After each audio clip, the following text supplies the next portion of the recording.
This is CGTN, China Global Television Network.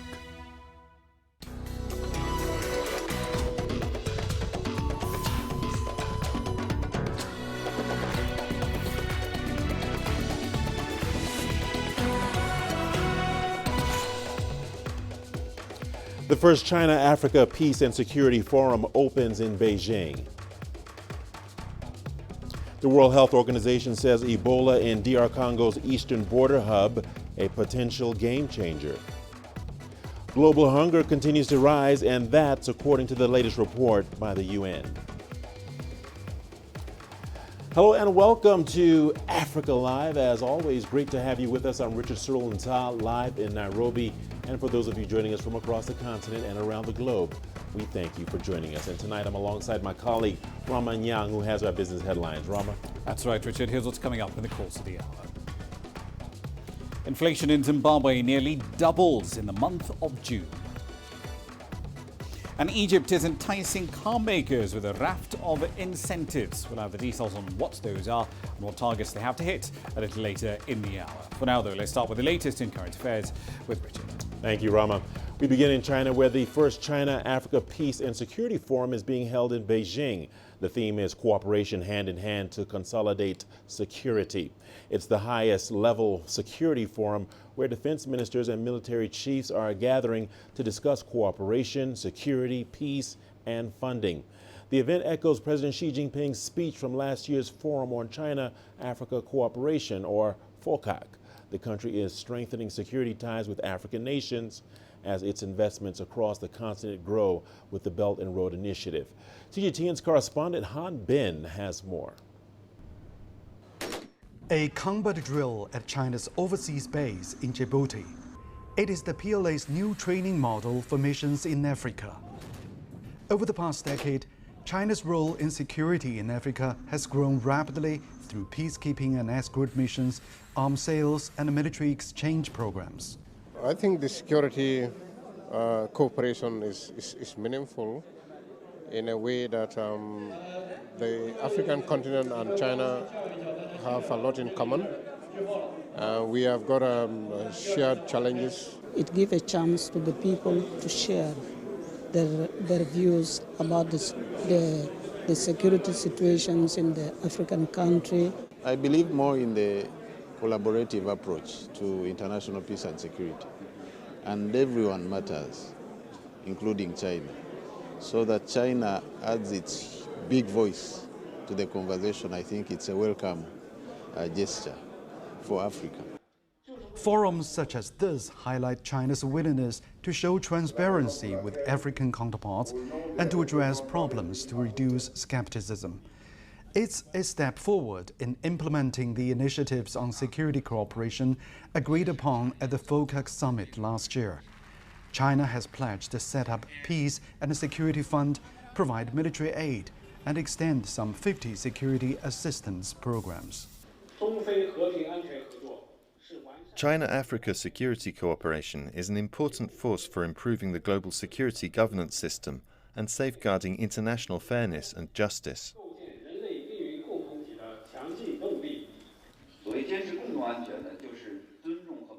Adhering to common security means respecting and safeguarding the security of each country, taking care of the security concerns of all parties, and not sacrificing the security of other countries to seek absolute security.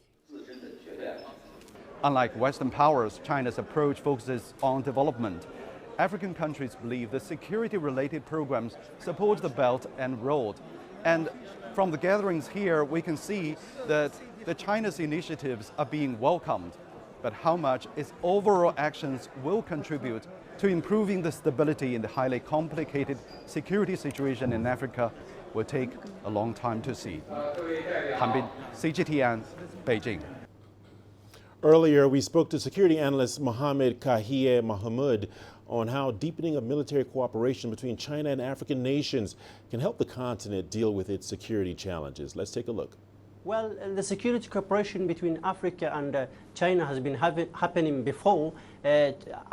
For example, China has been a very important partner across the continent, especially here in Somalia, where it has been supporting the government of Somalia security agencies through logistics. So such kind of meetings or security meetings in between China and Africa is very significant, because African governments will be exposed, or to African governments will get a platform in Beijing where they will get access to Chinese-made cyber security and artificial intelligence equipments to deal with threats of rising terror attacks conducted by groups like Al-Shabaab here in Somalia, the Boko Haram in northern Nigeria, as well as the Daesh or ISIS in the Sinai Peninsula in Egypt.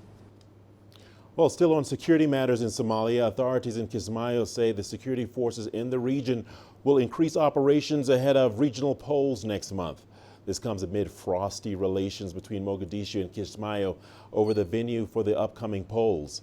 CGTN's Abdulaziz Billo reports now on how Friday's attack has affected the relatively stable region of southern Somalia. Life is back to normal in this city just 3 days after a deadly terrorist attack claimed close to 30 lives. But the horrors of Friday's attack still haunt many. This is what's left of SSA Hotel after a car bomb detonated inside the hotel, followed by a 10-hour gun battle between security forces and several insurgents. Kismayo is due to host regional elections next month, and campaign is already in top gear ahead of the planned polls.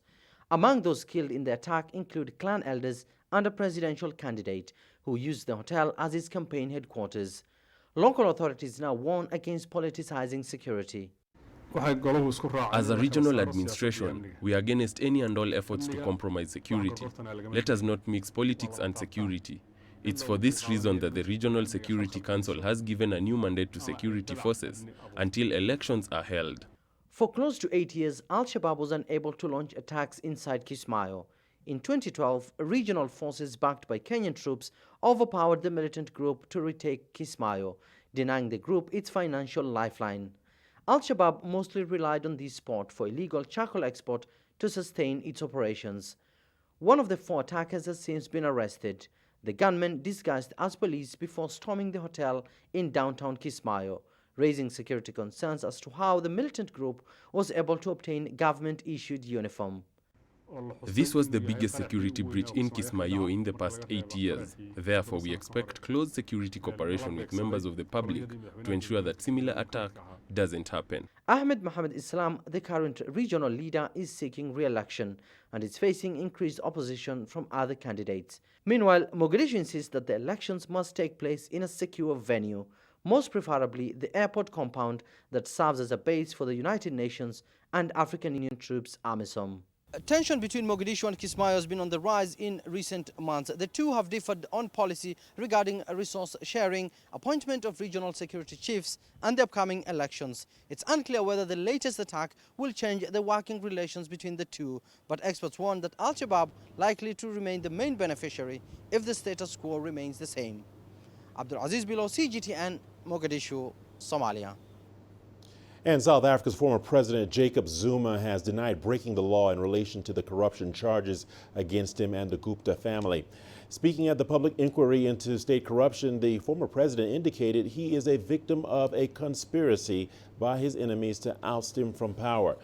He is alleged to have allowed the plunder of state resources and influenced government appointments. However, he denies any involvement during his 9 years in power. I've been a subject of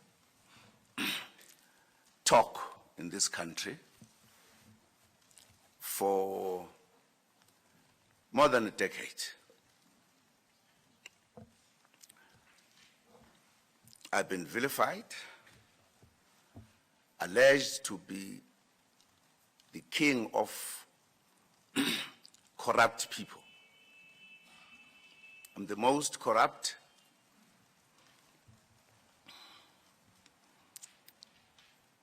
I've been given every other name, and I'd never responded to those issues.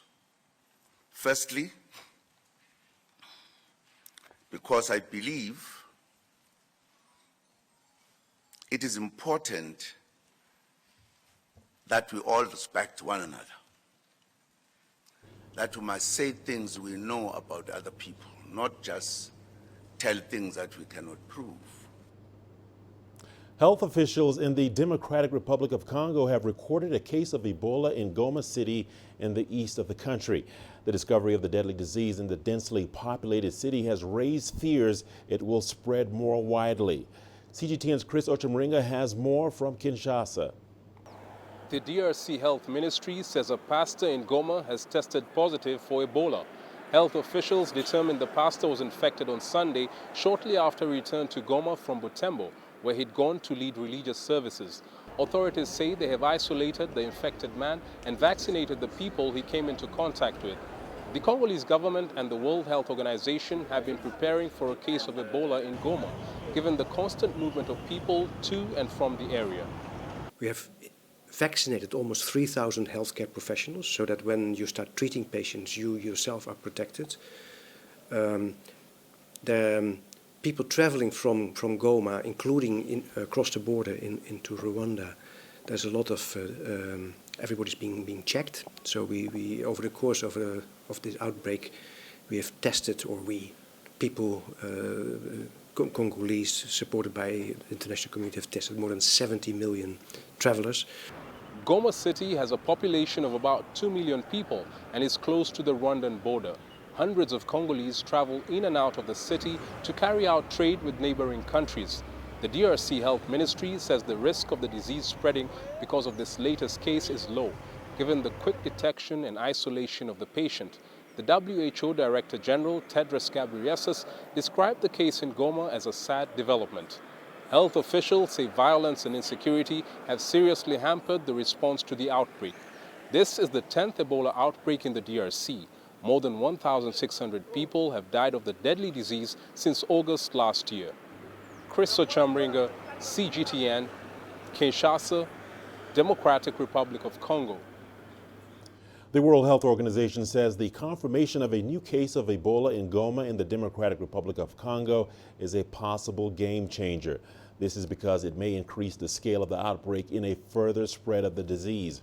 The recent development has probed the organization to gather its emergency committee to determine if indeed the situation can be termed as an international health emergency.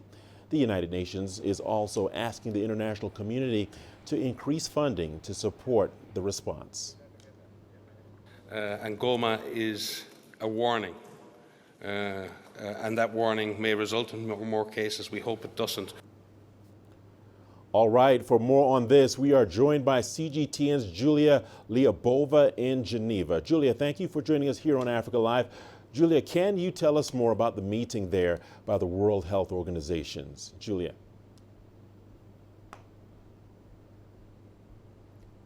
Indeed, it was a high-level event held in Geneva earlier today, organized by the World Health Organization. It was convened by the Director General of the World Health Organization, and it was attended by various people, including Mark Lowcock, who is a UN Under-Secretary General for Humanitarian Affairs.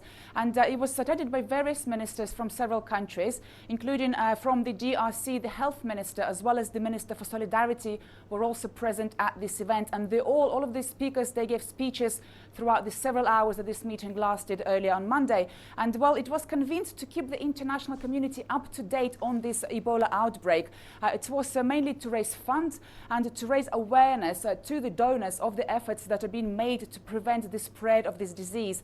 So really this was for a mobilization of additional funds which are desperately needed for the Ebola response. Well, for example, after the event, the United Kingdom said it will donate an additional £50 million for this response. And also it's, the World Health Organization says that it needs more French-speaking expertise. And what we've learned, the World Health Organization said that so far, for example, the government of France hasn't donated money towards this response, although they did provide various expertise. So it says that more funds are needed, especially from the G7 countries.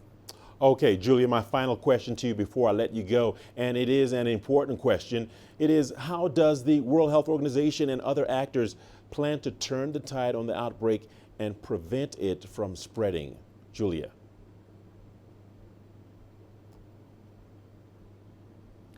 Well, exactly. It says the World Health Organization says that it needs these funds for more vaccinations and to prevent the spread of this disease. It says that so far more than 161,000 people have been vaccinated. But of course, we do know that so far about 2,500 people have been infected with Ebola, and of them 1,665 people have died. And while it's the World Health Organization says that this time the outbreak is different and it's more complicated than, for example, compared to the one in West Africa in 2015. And while the World Health Organization says it's desperate for funds for research and to bring more vaccinations to people, it says that it's facing two major problems, that is the violence in the region and also a lack of trust by the local people. And these challenges need to be overcome. And while the World Health Organization says that it is a public health emergency in the DRC, although not so internationally yet, but it says the outbreak is being contained, but it needs to make sure that it doesn't spread. And of course, now we know that on 14th of July, a case has been confirmed in Goma, a city of 1 million people. And so the World Health Organization is fighting to make sure that it doesn't spread any further.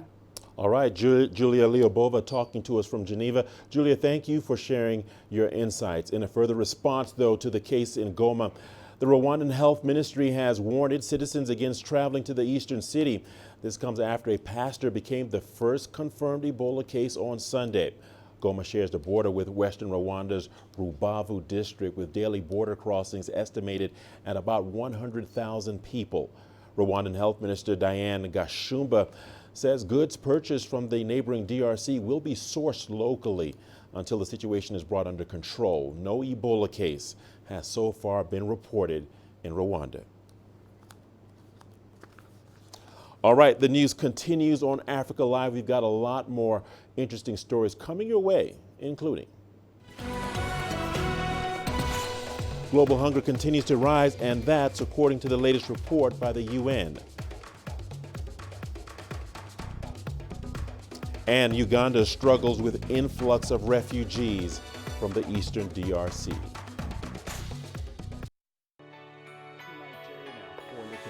Data out of the country. The country's foreign currency reserves.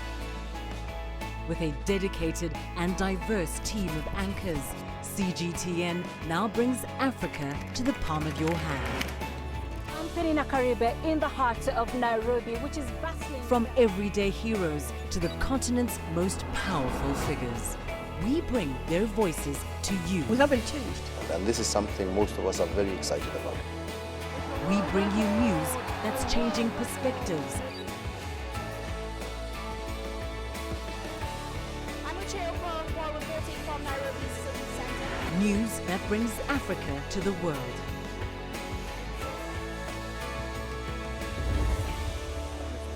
CGTN. See the difference.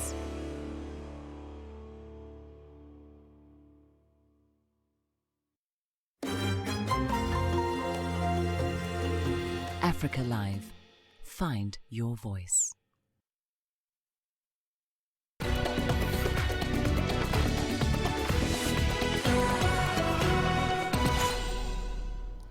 Welcome back. Some 90 members of the Libyan parliament have been gathering in Cairo to unify their lines. The Egyptian government has been leading efforts to reestablish the international recognition the parliament used to have. Division within the parliament, however, has obstructed it from having an influential role in Libyan politics. Here is CGTN's Adel El Maroui with more. In 2014, members of the Tobruk-based parliament were elected with about 20% of the voting population turnout. Despite the little interest of Libyans to vote and the boycott of the biggest Islamist groups, the parliament has gained international recognition. Yet it was not an exception to the division that torn the country. The political conflict in Libya is primarily political. Adding to it the social structure and other elements, the nature of the country fuels division. That is what has given room for foreign countries to rightfully intervene in this conflict. Cairo has been one of the biggest regional supporters to that Eastern Parliament and its allied LNA forces, led by General Khalifa Haftar. This week, the Egyptian capital is leading an initiative to reunite those members of parliament. The Egyptian authorities and Egyptian members of parliament believe that they should exert more effort to unify the members of the Libyan parliament. Libya's parliament must return as a key political player because there should be no political solution in Libya except through the House of Representatives. Some 90 members of parliament have showed up in the 3-day conference. Almost all of them oppose the Tripoli government led by Faiza Sarraj. And despite their agreement to unite, they are still marginalizing a strong segment of Libya's political power. We want dialogue. We need a framework for talks. But the question remains, with whom should we talk? We don't want the Islamist groups or the Muslim Brotherhood. Parliament has banned this group and included it on its terror list. We must vote on a constitution to regulate all these issues so that we hand over power to an elected authority instead of a transitional entity. Libya's members of parliament reaffirmed their mission to preserve the country's unity. And despite their announced support to General Khalifa Haftar, who has shown ambition to lead the country, they insist they want to establish a civil state. Libyan members of parliament here in Cairo have also agreed to hold a bigger Congress in Libya for all representatives there to finalize their vision for a political roadmap for the country. Their rivals in the West are still expected to boycott that meeting, which make the Cairo talks mainly to reconcile the differences between the Eastern parliaments, which the war over Tripoli sparked. Adel Mahroui, CGTN, Cairo. The Ugandan parliament is planning to vote for the ratification of the Cooperative Framework Agreement. Uganda seeks to replace the 1929 and 1959 colonial agreements with which appropriated a bigger say on affairs of the River Nile, including a bigger share of the waters to Egypt and Sudan. And according to the State Minister for Environment, Dr. Goredi Kitutu, the ratification is aimed at ensuring that upstream countries, including Uganda, also benefit from the Nile. Yasser Hakim looks at the expected reaction from Egypt. The news of the imminent ratification of the Cooperative Framework Agreement by Uganda could be a worrying development for Egypt. There's been no official comment from Egypt's foreign ministry so far. The Entebbe Agreement is meant to allow Nile Basin countries to establish projects on the Nile River without informing the downstream countries like Egypt and Sudan. 5 countries have already ratified the treaty. If Uganda goes ahead, then the treaty will be put in force, which might harm downstream nations. Any projects could affect the water flow to Egypt and Sudan. Egypt is already in a standoff with Ethiopia for building the Renaissance Dam on the Nile. Cairo says the dam would reduce the share of Egypt's water from the river. Egypt has been trying to convince upstream countries not to take unilateral action, as has happened in the Renaissance Dam.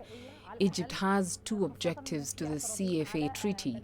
First, it wants to be informed and approve any projects to the Nile to ensure it's not harming the water flow. Second, the voting process should be unanimous, not a majority, because downstream countries are only 2 of the 11 Nile Basin states. Upstream countries like Ethiopia and Uganda say they want to benefit from the Nile for electricity and energy. For downstream Egypt, the Nile is the main source of water for the country. In spite of the critical importance of water issues, Cairo has distanced itself from any military confrontation with its neighbors.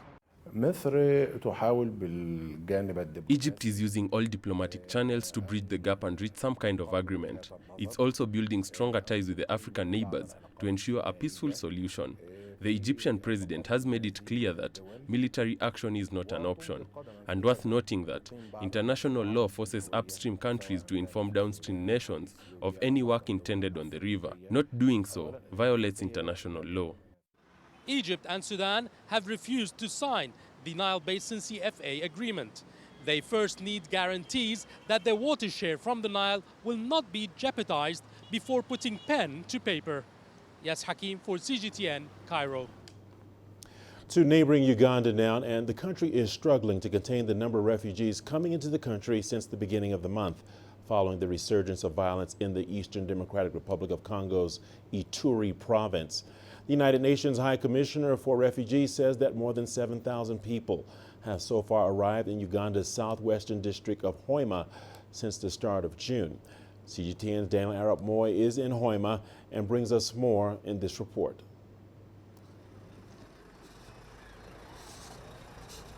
Renewed clashes between opposing Hema and Lendo groups in northeastern parts of the Democratic Republic of Congo are driving hundreds of people across the border into Uganda at a rate of 310 a day, more than double the rate of refugee arrivals in May, which stood at 145 per day.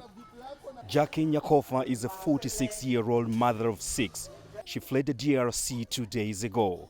Nyakofa speaks of extreme brutality by armed groups and indiscriminate killings. We fled Congo because of the war. The war has intensified. There is no peace. And there is a lot of killings, so we decided to run to Uganda. Jackie Nyakofa, who fled imminent danger in DRC, has little more than the clothes on her back. Jackie Anijo is another refugee who fled her home this month when men with machetes attacked their village in the Democratic Republic of the Congo's Ituri province. She says her 5 children were killed by the militia, leaving her desperate with no hope for a better future. We ran into the bush and that is how we survived. A good Samaritan later picked us and that is how we survived the wrath of the Lendo. Some of the refugees are reportedly being prevented from leaving DRC by armed groups, while others struggle to afford the fee for the dangerous boat journey, a sum equivalent to less than $6. Most people are fleeing to Uganda via Lake Albert from Ituri province, where displacement since early June is now estimated at 5,896. Shelter and basic relief items are the urgent priority. Those that have arrived are being transported from Sebagoro landing site to the reception centers and eventually to settlement areas allocated by the Ugandan government. Daniel Arap Moy, CGTN, Sebagoro, Hoima District, Uganda.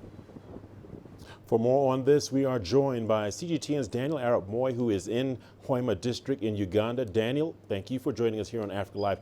Great to see you, by the way. Daniel, as many as 300 people crossing into Uganda on a daily basis. Can you give us some insight on what is really going on over there? Daniel.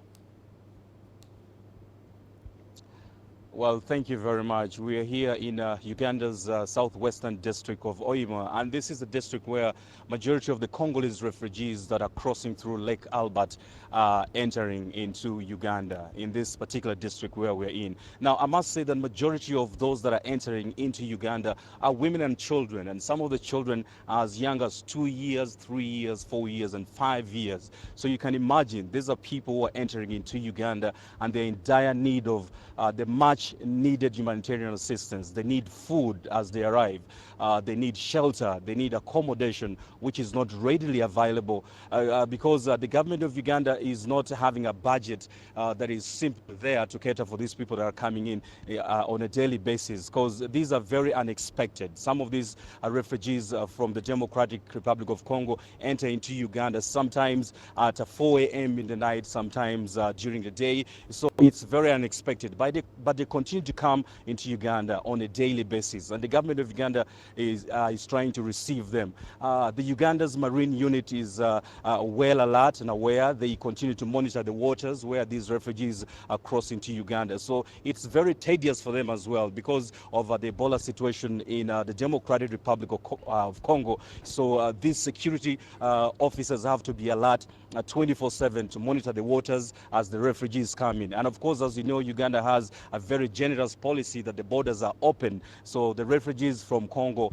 enter into Uganda anytime that they are able to come in. So that is basically the situation. They continue to come even as we speak right now. They could be crossing through the waters entering into Uganda.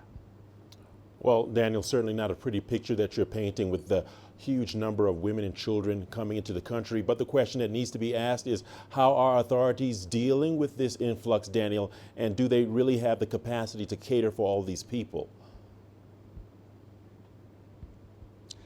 Well, thank you very much. Uganda's government is trying to do its best to accommodate these refugees that are coming in from the eastern part of the Democratic Republic of Congo. But of course, the government is struggling as well. There is no available resources. And what we must also know is that the United Nations High Commissioner for Refugees and other partners that are trying to help these refugees have requested for $927 million. And of this, they have only received $150 million, which is around about $17 million.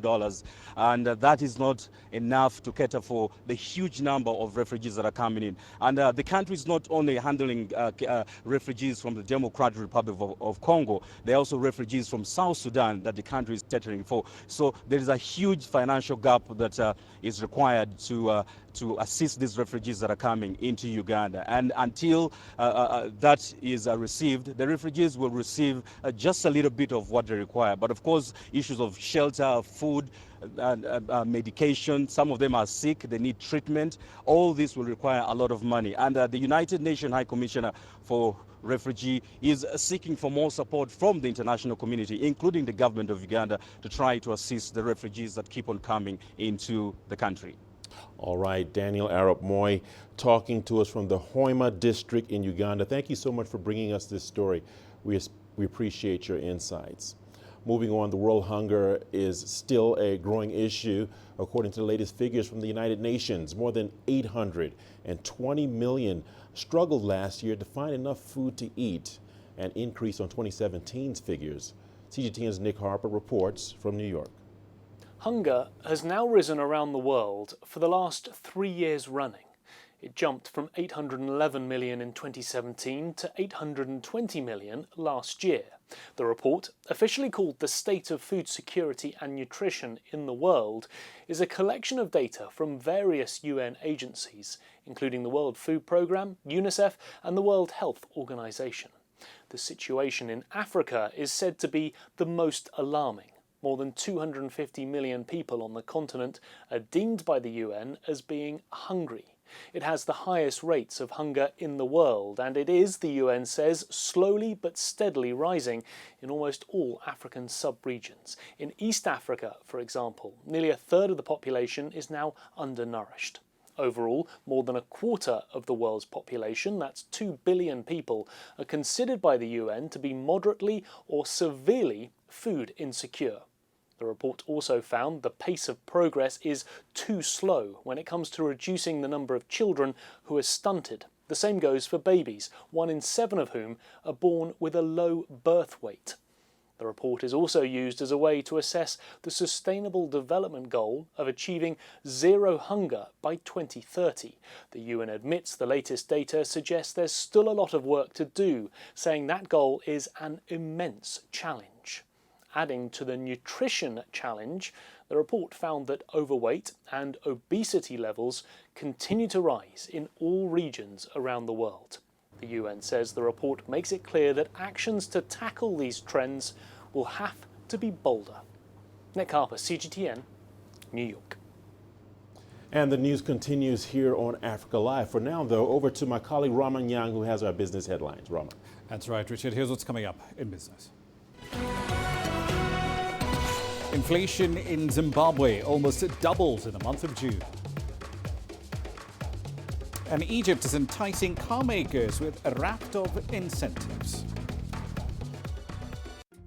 Africa is the nexus of enterprise, and global business will tell you why it matters. From the mega investment projects to multi-billion-dollar mergers and acquisitions. Africa today collects, just in terms of revenues from taxes alone, $545 billion a year. If you take 10% of that and you devote it to the energy sector, problem solved. All this on Global Business, weekdays at this time on CGTN. Business in Africa is at the crossroads, where opportunity meets innovation, where profitable new markets collide with global trends. From the sound of an African bell on a stock market's floor to the shout of the trader in a bustling free market, it's colorful, vibrant and exotic. CGTN stands at the gateway to Europe, Africa and the Middle East. From Morocco to South Africa, we talk to the deal makers and actors who fuel its engines of growth. only on CGTN.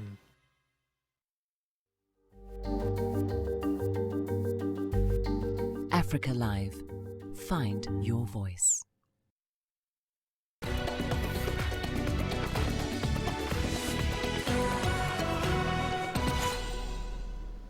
Welcome back. Annual inflation in Zimbabwe for the month of June nearly doubled to an eye-watering 175.66%.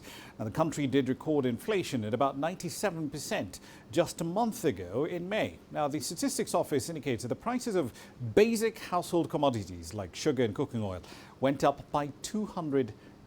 The cost of building materials also rose by a similar margin, of course, caused in part really by weakening of the Zimbabwean dollar. Now, the national currency was effectively brought back by President Emerson Mnangagwa's government just last month, making it the sole legal tender in the country. The Zimbabwean dollar has since dropped about 8.7% to trade at about 8.77 to the US dollar in official markets, but it is as low as 10.5 to the dollar in parallel markets. Still in Southern Africa, Zambia's President Edgar Lungu has dismissed Finance Minister Margaret Mwanakatwe and replaced her with the Central Bank Deputy Governor Bwalia Ngandu. A statement released by the President's office gave no reasons whatsoever for this change in personnel. Mwanakatwe served for just over a year, having been appointed in February 2018. Ngandu takes over the management of an economy that is currently struggling with high debts and shrinking foreign exchange reserves. External debt rose to just over $10 billion at the end of 2018, compared to $8.74 billion a year earlier. Zambia, Africa's second largest copper producer, is trying to shrink a fiscal deficit that amounted to about 7.5% of its GDP last year. Now, speaking of countries in dire fiscal straits, the Republic of Congo is hoping to unlock about $2 billion in funding from the African Development Bank this week, following approval of a separate bailout request to the International Monetary Fund. The IMF's executive board recently approved a 3-year extended credit facility program worth nearly $449 million for the country. The African Development Bank had pledged to follow suit. By 2017, following the crash in oil prices 3 years its debt, the Central African country reached the agreement in order to restructure a portion of its debt to China. Let's head up north now. Egypt is reviving its automotive industry as it seeks to introduce new sources of national income and foreign currency earnings and exports and jobs all at the same time. Now, the North African state has rolled out a raft of incentives, all of which are designed to attract foreign car makers. But will they work? Here's CGTN's Yasser Hakim with the details. 3 major brands announced they will be frontrunners to establish production lines in Egypt soon. Not only German car makers, but also Chinese companies such as Brilliance are aiming to benefit from a new set of incentives from the government. Chinese cars have been strong performers in Egypt. It had 5% of the market share before, but now it reaches 15 to 20% of the market share. There are 2 Chinese companies already assembling locally. Now it will be 3. Imported Chinese cars pay about 45% tariffs, but locally produced only pay 4 to 6%. So there's a huge difference. And after the zero tariffs on European cars are implemented, the non-European cars will have to compete by producing locally. The Egyptian car market has been suffering a major slowdown since the devaluation of the Egyptian pounds 3 years ago, and the government is trying to give it a major boost. The state is providing facilities like easier licenses for manufacturing, cheaper and quicker land allocation, less paperwork, less cost and cancelling tariffs on imported raw material. Tax incentives as well are expected. The car makers are not just targeting the local market. Average sales in the market here are only 200,000 vehicles per year. All vehicle types, not just cars, which is a very small market for producers. Manufacturers will be exporting to the Middle East and Africa from Egypt, making use of Egypt's free trade agreements with Arab and African countries to export to these markets with zero tariffs. The incentives provided by the government for the foreign auto companies will also benefit the Egyptian economy. It will create local feeder industries, more job opportunities, and an inflow of foreign currency. Yes Hakim for CGTN, Cairo. Now, the construction of an enormous hydropower plant with the installed generation capacity of about 40 gigawatts is yet to be started in the Democratic Republic of Congo. In fact, it's delayed by more than a decade. The Grand Inga Dam is the world's largest single proposed hydropower scheme. It is the centerpiece of a vision to develop a continent-wide power system. Earlier on, while in Niger, I explored the latest efforts to get the project off the ground with the president of the African Development Bank. We've talked about it for years and years and years, but where are we on Grand Inga? Because it seems, at least on paper, to be that one project. It's almost an energy silver bullet. You build it, you can solve most of the energy supply problems for a huge part of Africa. Absolutely. I think going forward, especially with the Continental Free Trade Area, you can only industrialize when you have power. And that's why the African Development Bank has been investing heavily, as you know, in the power sector now for the last 4 years. We've ramped up quite significantly our investment in that. Now, I was in the DRC. I went just about 3 weeks ago, and I went to see the Grand Inga. I've heard a lot about it, where I am a big supporter of it, but I had to see it myself. When I got there and what I saw tells me that this is a potential that we must absolutely unlock for the continent. Right? This is going to be roughly, I thought it was going to be 40,000 or 44,000 megawatts is what I've heard. But when I got there, I found out that it could do potentially 1,000 megawatts in little small hydros around it as well. And so there's no doubt about it. Now, the question is, you can't power the continent with potential. You've got to unlock that potential. So let me tell you what we are doing with that. I had excellent discussion with President Tshisekedi and his team about the Grand Inga, the Grand Inga project, but with the Inga 3 project. The Inga 3 project is 4,800 megawatts. It was paid for in terms of the feasibility studies by the African Development Bank. We put in $73 million to pay for those studies. The South African government is going to have an offtake agreement of 2,500 megawatts. And the rest of it is going to go to the mines that are in DRC and so on. So in total, so effectively, all the demand is spoken for. Yes, yes. But you see, you go in stages. And so we want to basically help them right now to be able to finance the 4,800 megawatts as we prepare for the next phase of it. So it's like different phases of it that you have to do. You know, we are very, very concerned about environmental and social safeguard issues. So we've got to make sure that the right things are being done for the environment. But we are very confident that with the 4,800 Inga 3 that we've already paid for the studies is ready for investment. I had a fantastic discussion with the President Tshisekedi, and we are ready to fully support that with many of our partners. And it's going to be one of the projects also that we are going to be putting on the platform of the Africa Investment Forum in November this year when we all meet again. How much does it need, how much capital is needed to build Inga 3 to completion? Well, you know, in total, you know, it can vary anything between $8 and $12 billion to be able to do it. But I don't think it's a big deal. I think we can mobilize those resources because at the end of the day, you have the power purchase agreements actually signed. And so that used to be normally the risk that you have when you have this transaction, but that's not the case in this particular issue for the Grand Inga. Right, then on to the business of transport, but on a somewhat different plane for this story. India's space agency has called off the launch of its second lunar mission, Chandrayaan-2, less than an hour before it was scheduled to take off earlier on Monday. The PR officer at the Indian Space Research Organisation, Guru Prasad, told reporters that a technical snag in the launch vehicle system prompted that postponement. Now, the mission, dubbed by the ISRO chairman as the most complex mission it's ever undertaken, was due to launch at about 2:51 a.m. local time from the Sriharikota space station on India's eastern coastline. Prasad told reporters revised launch date would be announced much later on. India's basically hoping that this $150 million mission will be the first to land on the moon's south pole. It will focus on the lunar surface, looking for water and minerals and measuring moonquakes as well. A technical snag was observed in launch vehicle system at T-2. As a measure of abundant precaution, Chandrayaan-2 launch has been called off for today. Revised launch date will be announced later. Right, then I'll leave it there for the time being, but I'll be back at the top of the hour. Later on in Global Business, we'll be looking at aviation. The Group CEO of the Ethiopian Airlines Group, Rama Nyang, is decrying the lack of an indigenous large-scale carrier in Nigeria. But what's he going to do about it? I'll have some answers for you live from Lagos when we come back at 1800 GMT. For now, though, back to Richard. Thank you so much, Rama. You are watching Africa Live on CGT, and we have a lot more wonderful, amazing, and inspiring stories coming your way, including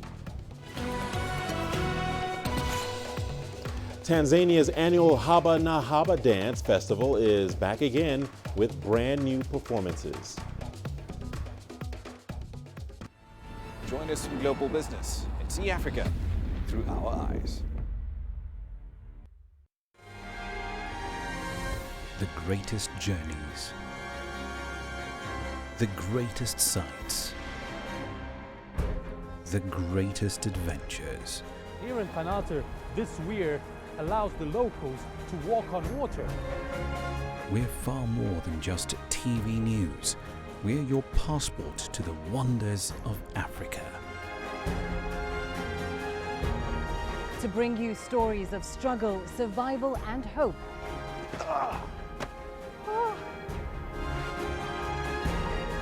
So let's explore.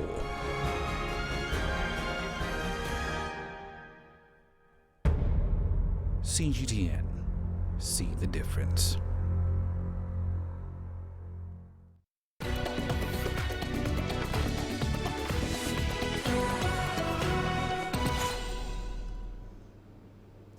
Welcome back. Tanzania is trying to improve its dance skills by making the art form more culturally appreciated.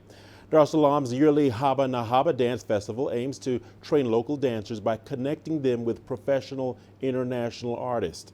The festival, which has been running since 2011, feels it's taking a step in the right direction, as CGTN's Daniel Kijo reports. Let's take a look.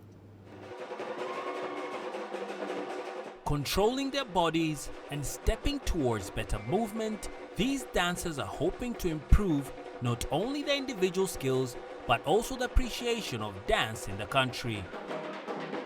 The three-day affair brings together traditional and contemporary performances from local and international artists and dance groups. So this idea is to start a festival, dance festival, whereby we encourage ourselves every day to build our dance scene, where the contemporary dancers and choreographers and traditional dancers and choreographers can share their work and can bring the audience together and the community to unite and celebrate the power of our culture.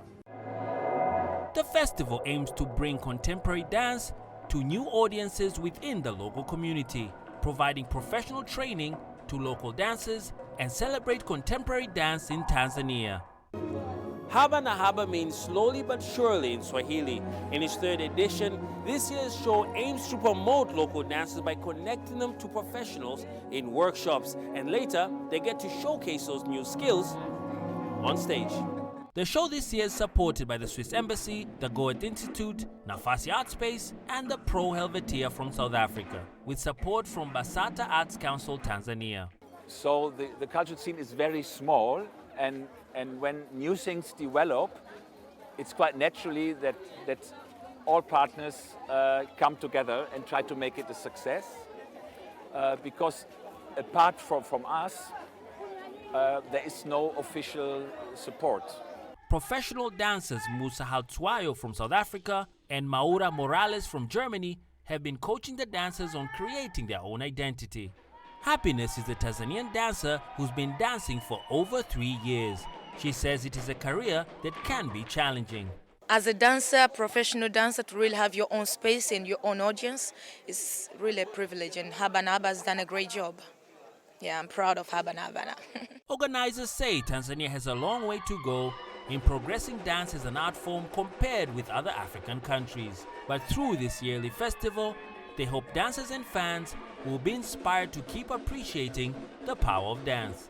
Daniel Kijo, CGTN, Dar es Salaam, Tanzania. And we are not done just yet. We've got your sports news coming up after the break. Don't touch that dial, don't go away. Here's a sneak peek at the headline. Nigerians give mixed reactions after a 2-1